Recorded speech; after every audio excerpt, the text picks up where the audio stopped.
જય જોહાર. ધન્યવાદ.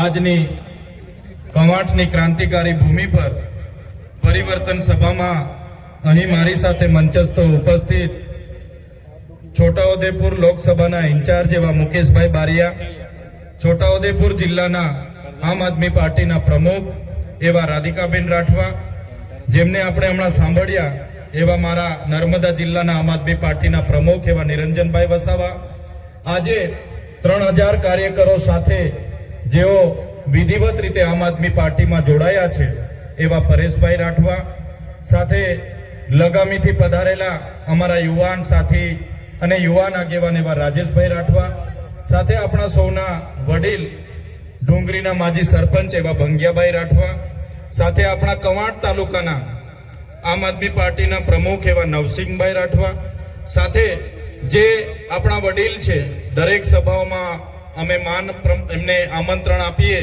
અને અમારું માન રાખીને દરેક સભામાં પોતાની હાજરી હોય એવા સરપંચ શ્રી નેમસિંહભાઈ, એમના પુત્ર અને આથા ડુંગરી પંચાયતના સરપંચ એવા આપણા રતનસિંહભાઈ રાઠવા, આજે જેઓ આપણી સાથે વિધિવત રીતે જોડાયા છે એવા આંબા ડુંગરના સરપંચ શ્રી નેવસિંહભાઈ અને મંચસ્થ તમામ વડીલો, તમામ આગેવાનો, મારી સામે બેઠેલા મારા પિતા તુલ્ય વડીલો, માતા તુલ્ય મારી માતાઓ, મારા મિત્ર સમાન મારા યુવાન સાથીઓ, કર્મચારીઓ, મીડિયાના મિત્રો, પોલીસ અધિકારીઓ, બધા જ માટે એકવાર આપણે જોરદાર તાળીઓ પાડી લઈશું.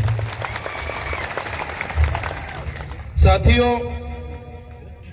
મંચ પર તમે જોઈ લો, જેટલા પણ અહીંયા આગેવાનો બેઠા છે, એ ચાહે ભંગિયા રાઠવા હોય, રાધિકા રાઠવા હોય, રાજેશભાઈ રાઠવા હોય, એ ચાહે પરેશભાઈ રાઠવા હોય, નિરંજન વસાવા હોય, નવસિંહભાઈ સરપંચ હોય કે અમારા નાગરભાઈ રાઠવા હોય, અમારા મુકેશભાઈ બારિયા હોય કે ચૈતરભાઈ વસાવા હોય, હર હંમેશ અમે લોકો માટે અવાજ ઉઠાવતા તમે જોયા હશે.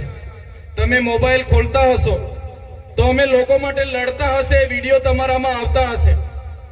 અમે લોકો માટે અવાજ બનતા હશે, એમની રજૂઆત કરતા હશે, લોકોને ન્યાય મળેની વાત કરતા હશે, એના વિડીયો તમે હર હંમેશ જોતા હશો.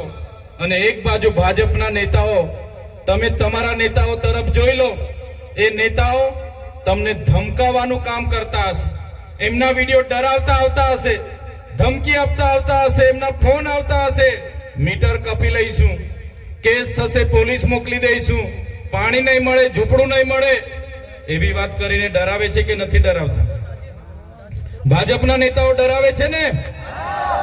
ત્યારે એક બાજુ લોકોના અવાજ બનવા વાળા લોકો અમે બેઠા છે, તમારી લડાઈ લડવા વાળા લોકો અમે બેઠા છે, અને એક બાજુ આપણા લોકોને ડરાવવાની, ધમકાવવાની, દબાવવાની, રેડ પડાવવા વાળા લોકો બેઠા છે. ત્યારે એની સામે જે આજે તમારી હજારોની ઉપસ્થિતિ છે, તો આ મંચ પરથી મને એટલી ખાતરી થઈ ગઈ છે, એટલો વિશ્વાસ થઈ ગયો છે કે આવનારા દિવસોમાં આજે જે તમારી ઉપસ્થિતિ અમને બતાવે છે કે આવનારા દિવસોમાં જો આ વિસ્તારમાં ક્રાંતિ થશે તો આપણા છોટાઉદેપુર તાલુકાની ધરતી પરથી ક્રાંતિ થવાની છે. 2 દિવસ પહેલા અહીંયા કેબિનેટ મંત્રી આવ્યા હતા ને, એમના સાંસદ, એમના મંત્રી, એમના માજી મંત્રી, બધા જ લોકો આવ્યા અને એમણે એમના સરકારે લોકો માટે શું કર્યું એની વાત નહીં કરી. 30 વર્ષના શાસનમાં શિક્ષણમાં શું કર્યું, આરોગ્ય માટે દવાખાનામાં ડોક્ટરો, સાધનો શું કર્યા, કેટલા લોકોને સિંચાઈના બોર કરી આપ્યા, કેટલા ગામોમાં રસ્તા બાકી છે, કેટલા ગામોમાં આંગણવાડી કેમ બાકી છે, શાળાઓ કેમ બનતી નથી, યુવાનોને રોજગારી કેમ મળતી નથી, મનરેગામાં બચુભાઈ ખાબડના દીકરાએ કઈ રીતના કૌભાંડ કર્યું, નળમાંથી પાણી કેમ આવતું નથી, એની એક પણ નેતાએ વાત કરી નથી. બધા જ નેતાઓએ કીધું કે બહારના લોકો અહીંયા આવે છે, અમારા લોકોને ગેરમાર્ગે દોરે છે અને જતા રહે છે. ભાઈ, તમે ગેરમાર્ગે દોરાઈને અહીંયા આવ્યા છો? બધા ગેરમાર્ગે દોરાઈને અહીંયા આવ્યા છો? તો આ નેતાઓ તમે જોઈ લો ભાઈ, તમે 30 વર્ષમાં તમારી સરકારમાં શું કર્યું? કવાંટમાં કેમ તમે તુરખેડામાં આજ દિન સુધી રસ્તો નથી બનાવ્યો? આજે કવાંટના કેટલાય ગામોમાં આંગણવાડી નથી બનાવી, આજે કેટલાય ગામોના બાળકો શાળામાં ભણે છે પણ ઓરડાઓ નથી, એની વાત કેમ નથી કરતા? આજે ભાજપના નેતાઓ 10 વર્ષ પહેલા ફટફટિયા પર ફરતા હતા કે નહોતા ફરતા? ફટફટિયા પર ફરતા હતા ને. બધાને આજે 4 વ્હીલો થઈ ગઈ, 2-3 જગ્યાએ બંગલા થઈ ગયા, પણ આપણા બાળકો માટે આંગણવાડી થઈ નથી. આપણા બાળકો ભણવા માંગે છે, એમના સાંસદના પંપ થઈ ગયા. બહારથી આવેલા મંત્રીએ તો જ્વેલર્સમાં પાર્ટનરશિપ લઈ લીધી, સાપુતારામાં હોટલો ખોલી દીધી, બોમ્બેમાં હોટલો ખોલી દીધી, પણ આપણા બાળકો માટે નિશાળનો ઓરડો બન્યો નથી. ત્યારે આદિવાસી બજેટમાંથી કરોડો રૂપિયા કમાઈને બેઠેલા, કરોડો રૂપિયા ખાઈને બેઠેલા, તાજા માજા થયેલા નેતાઓ અહીંયા આવે છે અને ચૈતર વસાવા આમ કરે, તેમ કરે, ફલાણું કરે, ઢીકણું કરે. અમે એમને કહેવા માંગીએ છીએ, જો તમે આથા ડુંગરનો પ્રોજેક્ટ આજે ને આજે રદ કરાવી દો, લેખિતમાં અમને આપી દો, તમે કવાંટની તમામ આંગણવાડીઓ બનાવી દો, તમે 28 ગામને જે પ્રોજેક્ટ એમઓયુ એનટીપીસી સાથે થયું છે રદ કરાવી આપો, તમે આ વિસ્તારમાં રોજગાર આપી દો, તમે નર્મદાનું પાણી અહીંયા આપી દો, તમે રામી ડેમના વિસ્થાપિતોને વળતર નથી એ વળતર આપી દો, તમે હાપેશ્વરમાંથી અમારા લોકોને પાણી આપી દો, તે દિવસે ચૈતર વસાવા તમારા બધા જ નેતાઓના જાહેર મંચ પરથી વખાણ કરવા પર તૈયાર છે. તમારે કંઈ કરવું જ નથી અને અમે આવીને અમારા લોકોને ન્યાયની વાત કરી એટલે તમે ચૈતર વસાવા આમ છે, તેમ છે, ફલાણું છે, ઢીકણું છે કરો છો. સાથીઓ, આ લોકોની હકીકત શું છે તમને ખબર નહીં હશે. અત્યાર સુધી આ લોકોએ 5 વર્ષ ધારાસભ્યમાં કોંગ્રેસ વાળાને મોકો આપે, 5 વર્ષ ભાજપ વાળો રાજ કરે, 5 વર્ષ તાલુકાનો પ્રમુખ કોંગ્રેસનો બને, 5 વર્ષ ભાજપનો બને. આવી રીતના આઝાદીના 78 વર્ષ સુધી આપણા લોકોનો ઉપયોગ કર્યો છે. હવે અમારા જેવા લોકો આવ્યા અને અમારા જેવા લોકોએ હિસાબ માંગ્યો કે ભાઈ તમે મનરેગામાં આટલું મોટું કૌભાંડ કેમ કર્યું, ભાઈ તમે નલ સે જલમાં કૌભાંડ કેમ કર્યું, ભાઈ તમે કોને પૂછીને આંબા ડુંગરમાં 28 ગામોને વિસ્થાપિત કરવાનો પ્રોજેક્ટ લાવ્યા છો, ભાઈ તમે કેમ હાઇડ્રો પ્રોજેક્ટ લાવ્યા છો, ભાઈ તમે અહીંયા પુલ કેમ નથી બનાવતા પાવીજેતપુરનો, ભાઈ તમે તુરખેડાની બહેનો માટે રોડ કેમ નથી બનાવતા, ભાઈ તમે અહીંયા દવાખાનામાં ડોક્ટરો કેમ નથી મૂકતા, એમ કરીને અમે આવીને સરકારમાં રજૂઆત કરીએ એટલે આ લોકોને ગમતું નથી. એ લોકોને એવું છે કે ભાઈ આપણે તો મામા ભાણિયા બનીને રાજ કરતા હતા, હવે ત્રીજો મોરચો આવી ગયો છે. થયું કે નહીં થયું? એ લોકોને અત્યાર સુધી મામા ભાણિયાએ કીધું કે ગુજરાતમાં ત્રીજો મોરચો નથી ચાલવાનો, ત્રીજી પક્ષ નથી ચાલવાનો, એવો પ્રચાર હતો ને આ લોકોનો. ત્રીજો મોરચો ચાલવાની વાત તો દૂર, આ ત્રીજો મોરચો દોડવા લાગ્યો છે કૌભાંડમાં. આજે આખા બજારમાં દોડી ફરે છે. આજે ત્રીજો પક્ષ આખા ગુજરાતમાં દોડે છે. એટલા માટે આ લોકોને ડર પણ બેસી ગયો છે કે ભાઈ હવે તો મામા ભાણિયા આપણે વેવાય હતા, વેવાય વટુલોમાં 5 વર્ષ તમે કરતા હતા, 5 વર્ષ મારો વારો હતો, હવે તો આ બધા નવા આવ્યા છે એ લોકો હવે લઈ જશે. એટલે બંને બાજુના નેતાઓ ભેગા થઈને એકલા ચૈતર વસાવાના અમારા ટીમોને રાતે પણ યાદ કરે છે. રાતે ઊંઘમાં પણ અમે દેખાઈએ છીએ, રાતે સપનામાં પણ ચૈતર વસાવા દેખાય એટલે રાતે ઉઠીને 1 ગ્લાસ માટલાનું પાણી પીવું પડે ને સવારે અમે ઉઠીને જોઈએ તો મોબાઈલમાં એ લોકોના વિડીયો આવી જાય છે. સવારે એ લોકોના વિડીયો મારા મોબાઈલમાં આવી જાય છે. હા, પેલા બાજુના સાંસદો પણ, આ બાજુના સાંસદો પણ, મંત્રીઓ તંત્રીઓ ચૈતર વસાવા, ચૈતર વસાવા, ચૈતર વસાવા, ચૈતર વસાવા. એટલે અમારા જેવા સામાન્ય પરિવારના લોકો રાજનીતિમાં આવ્યા. આજે પરેશભાઈ જેવા રાજનીતિમાં આવ્યા, રાજેશભાઈ રાજનીતિમાં આવ્યા, નિરંજનભાઈ રાજનીતિમાં આવ્યા અને અમે ચોખ્ખી રાજનીતિ કરીએ છીએ. ઈમાનદારી પૂર્વક, પ્રમાણિક પૂર્વક અમારા લોકોને ન્યાય મળવો જોઈએ એની વાત કરીએ છીએ, શિક્ષણ મળવું જોઈએ એની વાત કરીએ છીએ. એટલા માટે હવે આ લોકોને ખબર પડી કે આપણી તો સત્તા જવાની, આપણી તો ખુરશી જવાની. અત્યાર સુધી તો ખોટું બોલી બોલીને મત લીધા, હવે ચાલવાનું નથી. ત્યારે આજે નેતાઓ પણ રોડ પર ઉતરીને 2 હાથ જોડે છે. આજે રોડ પર ઉતરીને ડિસ્કો કરે છે, નાચણું કરે છે. આવનારા દિવસોમાં અમારી ટીમ એટલી મહેનત આ વિસ્તારમાં કરશે તમારા માટે, એટલા પ્રયાસ આ વિસ્તારમાં કરશે કે તમારા સાંસદ, તમારા મંત્રી તંત્રી, તમારા તલાટી કમ મંત્રી તમને નહોતા મળતા ને, થોડા દિવસ ખાલી અમને આપો, આ તમારા મંત્રી તંત્રીઓ તમારા ગામડે ગલીએ ગલીએ અમે ફરતા કરી દઈશું. એ લોકો ચૂંટણી આવે અને બહાર નીકળતા હતા, હવે તમારા 12માં પણ આવશે, તમારી ભજનમાં પણ આવશે, તમે છઠ્ઠીમાં બોલાવશો છઠ્ઠીમાં પણ આવશે, અને તમે કહેશો ભાઈ ગોદ ભરાય છે તો તેમાં પણ આવશે, કહેશો કે ભાઈ આણું છે આણુંમાં આવજો તો આણુંમાં પણ આવશે. કેમ કે ત્રીજો મોરચો ચાલવા લાગ્યો છે, દોડવા લાગ્યો છે, એમની ખુરશીઓ અને સત્તાઓ જતી રહેવાની છે, એટલા માટે આ લોકો આજે અમને ટાર્ગેટ કરે છે. પણ મારા સાથીઓ, અમે કેમ કવાંટમાં આવીએ છીએ? અમે કવાંટમાં એટલા માટે આવીએ છીએ, અમારે તુળખેડામાં અમે તે વખતે ગયા, અમારી જ્યારે યુવાન દોત દીકરી, અમારી બેન રસ્તો ન હોવાથી એને એમ્બ્યુલન્સ ન પહોંચી, ડિલિવરીની પીડાથી એની પીડા ઉપડી અને ગામના યુવાનો ઝોલીમાં લઈને જતા હતા, એ બેન રસ્તામાં મરી ગયા.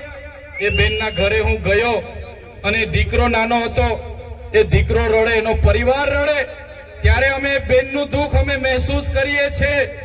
જે બેન સાથે આ થયું એ આ ભાજપના નેતાઓને ખબર નથી પડતી. જે દિવસે આ ભાજપના સાંસદ, એમના મંત્રી, એમના ધારાસભ્યની બેન, પોતાની દીકરી સાથે આ રીતના જોલીમાં મૃત્યુ થશે ને, તે દિવસે આ લોકોને ભાન આવી જશે કે ડિલિવરીની પીડા શું હોય છે. અમે આ કવાંટની દીકરીને અમારા પોતાની બેનનું દુઃખ સમજીને મહેસૂસ કરીએ છીએ. અમારા ખેડૂત સાથે આજે અન્યાય થાય છે, અત્યાચાર થાય છે, અમારા યુવાનો સાથે આજે લાઠીચાર્જ થાય છે. અમારા યુવાનો ભણી ગણીને આગળ વધે પણ એને રોજગાર નથી મળતો, નોકરી નથી મળતી, પેપરો ફૂટે છે, નલ સે જલના નામે કરોડો રૂપિયાના કૌભાંડો થાય છે. આજે ગામડામાં રોજગારી આપવા માટે મનરેગા હતી, એમાં મંત્રી અને તંત્રીએ કરોડો રૂપિયાના કૌભાંડો કર્યા. આજે અમારા લોકો બિસ્તરા પોટલા અને બગલમાં છોકરા લઈને શહેરોમાં મજૂરીએ જાય છે. આજે અમારા લોકોએ નર્મદામાં પોતાની જમીનો આપી આખાને આગળ ગામડા વિસ્થાપિત થયા. રામી ડેમ હોય, કડાણા ડેમ હોય, ઉકાઈ ડેમ હોય કે કરજણ ડેમ હોય, આજે આદિવાસી સમાજ અનેક રીતે પોતાના ગામથી વિભાજિત થયો છે, પોતાના સમાજથી વિભાજિત થયો છે, પોતાની સંસ્કૃતિથી વિભાજિત થયો, પોતાની પ્રકૃતિથી વિભાજિત થયો. અને અમારા લોકોને આજે પણ નર્મદાનું પાણી નથી મળતું. ત્યારે આ સરકારને હવે અમે કહેવા માંગીએ છીએ, અમારો સમાજ હવે અધિકારોની વાત કરે છે, અમારા અધિકારો તમે અમને આપો, સંવિધાનમાં જે અમને પ્રાવધાન છે અમારી અનામત તમે અમને આપો, અમારી જમીનો તમે પ્રોજેક્ટના નામે છીનવવાની વાત કરો છો.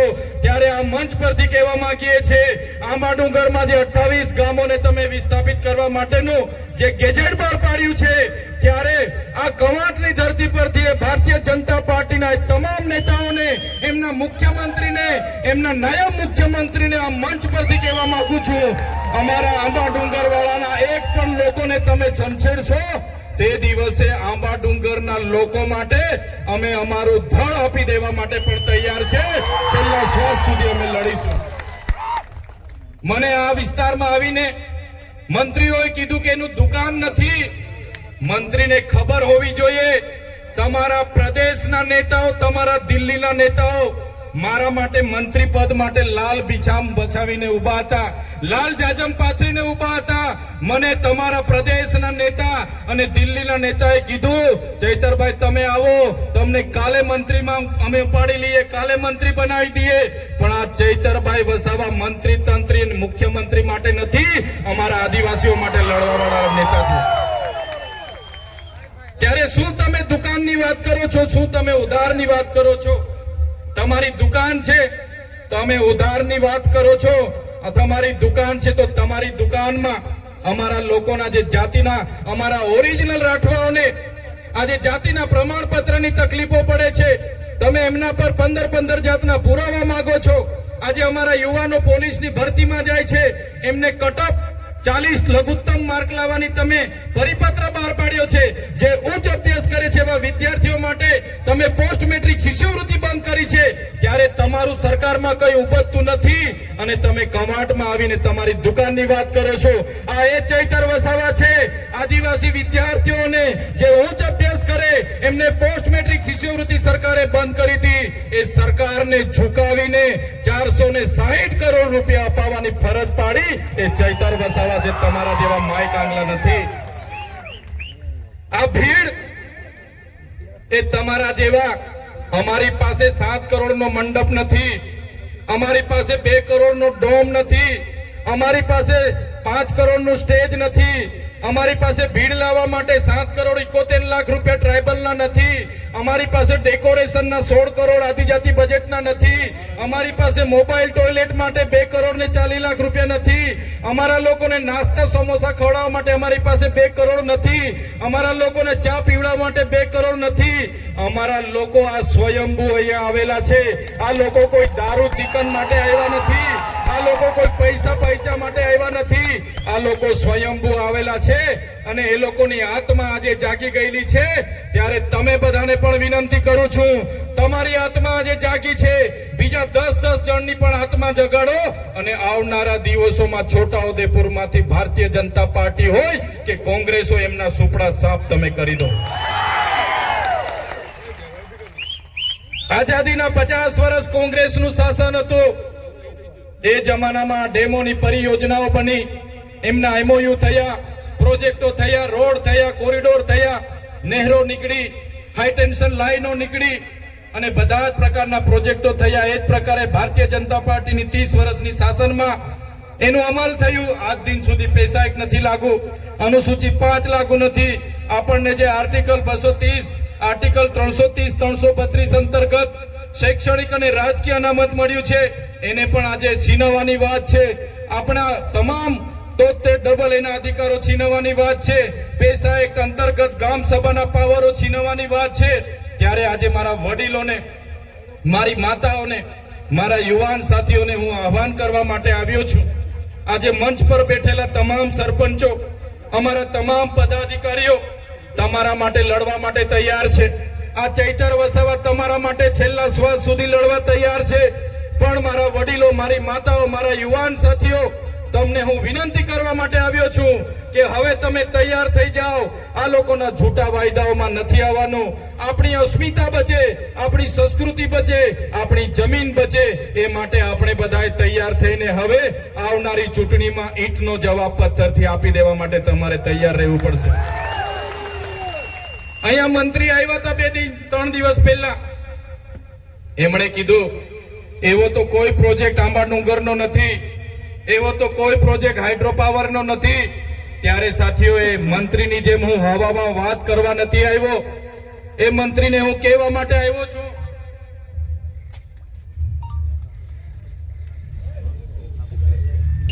આ એ જ કાગળ છે, એમની ભારતીય જનતા પાર્ટીનું ગેજેટ છે, જેમણે નોટિફિકેશનની તારીખ 25 સપ્ટેમ્બર 2020 ના રોજ આંબા ડુંગરની આજુબાજુના 28 ગામોને સંપાદિત કરવા માટેનો ગેજેટ બહાર પાડ્યો છે. મેં મંત્રીની જેમ હવામાં વાત નથી.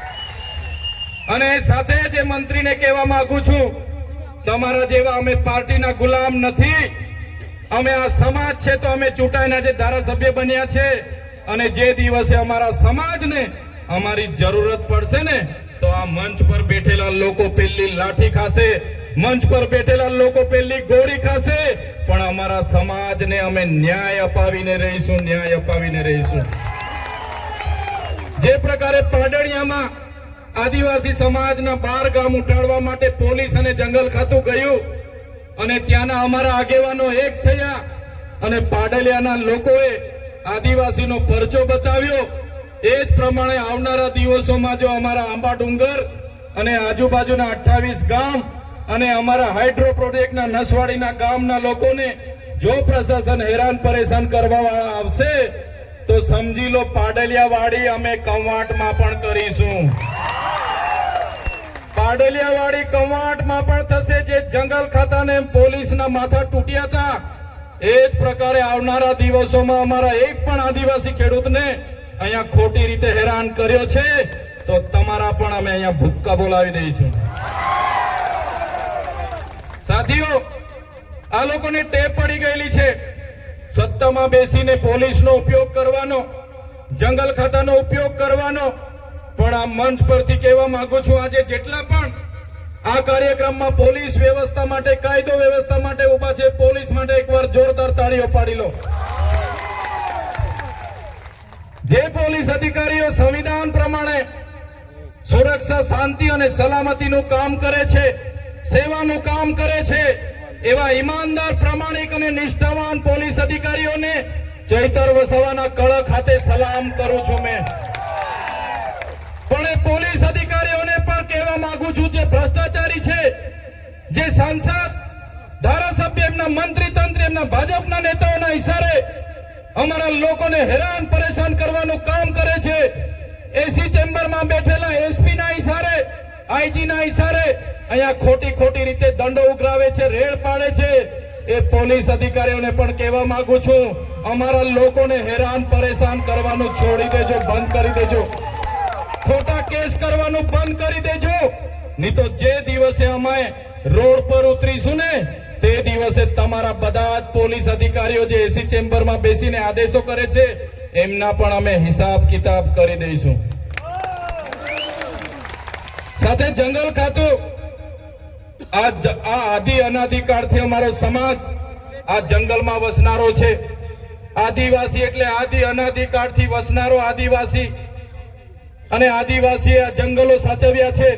આદિવાસીને દાંતણની જરૂર હોય તો દાંતણ ભાંગી લાવે, દાંડીની જરૂર હોય તો દાંડી તોડી લાવે, આદિવાસીને ફળની જરૂર હોય, પાંદડાની જરૂર હોય, ઘર માટેની લાકડાની જરૂર હોય, ભણતરની જરૂર હોય, એટલું જ લાકડું લાવે અને આખું જંગલ અમારા આદિવાસી લોકોએ સાચવેલું છે. આ બહારથી આવેલા જંગલ ખાતાના લોકોને કહેવા માંગુ છું, તમારું જંગલ ખાતું 1927માં બન્યું છે. અમારો આદિવાસી આદિ અનાદિકાળથી હજારો વર્ષથી અહીંયા રહે છે. તમારું જંગલ ખાતું 1927માં બન્યું છે. અમારા લોકોને જંગલ બચાવવાના નામે ખોટી રીતના હેરાન કરશો, પરેશાન કરશો, તો તે દિવસે અમે હકના નથી રહેવાના. અને તે દિવસે જો અમે રોડ પર ઉતરીશું તો તમારા જંગલ ખાતા પણ અહીંયા નજરે નથી પડવાના. સાથીઓ, મારા વડીલો, મારા યુવાનોને બધાને કહેવા માંગુ છું, આપણા સંવિધાનમાં આપણા વ્યક્તિગત લો છે, વ્યક્તિગત કાયદા છે, અને એમાં આપણા ઓજારો, જે પ્રકારે સરદારજી અહીંયા એમના જે ઓજાર રાખે, કટાર રાખે, નેપાળી જે લોકો હોય, બાંગ્લાદેશી હોય, એ લોકો પોતાનો ઓજાર રાખે, એ જ પ્રકારે આપણને પણ પોતાના ઘરમાં પાલિયા, ધારિયા, તીરકામઠા, ભાલા રાખવાનો આપણને પ્રાવધાન છે. ત્યારે આપણે બધાને કહેવા માંગીએ છીએ, આપણા ઘરમાં જે પણ સાધન સામગ્રી, આપણા ઘરના ઓજારો છે, એ ઓજારો બધાએ સાચવીને મૂકવાના છે. જો આપણા વિસ્તારમાં ઉદ્યોગપતિઓની નજરો બગડશે, બહારના ઉદ્યોગપતિઓ આવીને આપણા લોકોના ગામડાઓ ખાલી કરાવશે, તો તે દિવસે પણ આ ભાલા, પાલિયા, તીરકામઠા અને ધારિયા આપણે શણગાર માટે નથી મૂક્યા. તે દિવસે જરૂર પડશે તો એ ભાલા, પાલિયા, તીરકામઠા લઈને રોડ પર ઉતરવા પણ આપણને વાર નહીં લાગે. ત્યારે સાથીઓ, આજે તમને મેં કહેવા માટે આવ્યો છું, આજે ચૈતર વસાવા એકલો છે, અમારા કાર્યકરો નાના નાના છે. એક બાજુ ભાજપની મોટી સરકાર, 30 વર્ષથી મોટા મોટા નેતાઓ, કૌભાંડીઓ, ભ્રષ્ટાચારીઓ, બુટલેગરો, ખાણ માફિયાઓ, રેતી માફિયાઓ, એમનું તંત્ર, એમની પોલીસ, એમના કલેક્ટર, એમના એસપી, એમની ન્યાય પ્રણાલિકાઓ, એમની સામે અમે અમારા પરિવારના જોખમે લડીએ છીએ. અમે બોલીએ છીએ, આદિવાસી સમાજની બંધારણની વાત કરીએ છીએ, સંવિધાનની વાત કરીએ છીએ, ત્યારે આ લોકો અમને પણ ડરાવવા ધમકાવવાની વાત કરે છે. અમે ડરતા નથી, જેલોમાં પૂરે છે, જેલોમાંથી પણ છૂટીને લડીએ છીએ. ત્યારે તમને બધાને અમે એટલું કહેવા માટે આવ્યા છે, બસ તમારા આશીર્વાદ અમારા સાથે રહેવા જોઈએ, તમારો સહકાર અમને મળવો જોઈએ. આવનારા દિવસોમાં ખૂબ લાંબી લડાઈઓ ચાલવાની છે, વિધાનસભામાં પણ અમારે ઉતરવાનું છે. ત્યારે તમારા આશીર્વાદ, તમારી પ્રાર્થના, તમારી દુઆ અમારી સાથે રાખજો. આવનારી તાલુકા, જિલ્લા પંચાયતમાં પણ યુવાનોને હું આહવાન કરવા આવ્યો છું. યુવાનો, વડીલો, તમે બધા કોંગ્રેસ અને ભાજપના સંબંધો અને શરમો છોડી દો. તમે બધા આવો આમ આદમી પાર્ટી પરિવારમાં, અમારા નેતૃત્વમાં બધા આવો, લડો. તાલુકામાં લડો, જિલ્લામાં લડો, આવનારી વિધાનસભામાં લડો, અને આપણા વિસ્તારના લોકો માટે સારી સારી યોજનાકીય કામગીરી કરો, સેવા કરો, એ અપીલ કરવા માટે આવ્યો છું. બધા જ લોકોને કહેવા આવ્યો છું, તમારી આત્માને જગાડો.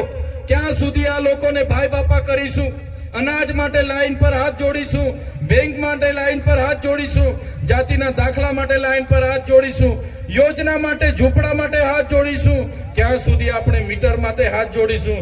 બસ હવે પરિવર્તન માટે તમે તૈયાર થઈ જાઓ અને અમારા નેતૃત્વમાં આમ આદમી પાર્ટીમાં આવનારી તાલુકા જિલ્લા પંચાયતની સત્તા તમે સંભાળવા મેદાનમાં ઉતરી જાઓ. આ વાત સાથે આજના આ કાર્યક્રમમાં આપ સૌ મોટી સંખ્યામાં અહીંયા પધાર્યા. અમારી અવ્યવસ્થા હતી છતાં તમે આ કાર્યક્રમને સફળ બનાવ્યો છે. ત્યારે આજના કાર્યક્રમમાં મારા પિતા તુલ્ય, મારા વડીલો, માતા તુલ્ય, મારી માતાઓ, મારા યુવાન સાથીઓ, મારી માતા બહેનો, સૌને મારા ખૂબ ખૂબ જોહાર કરું છું. આપે મારું સ્વાગત કર્યું, સન્માન કર્યું, અમને શાંતિથી સાંભળ્યા અને અમને પ્રેમ આપ્યો, તમારો ભાવ આપ્યો, એ બદલ બધાનો ખૂબ ખૂબ હું આભાર માનું છું. ધન્યવાદ. જય આદિવાસી, જય જોહાર.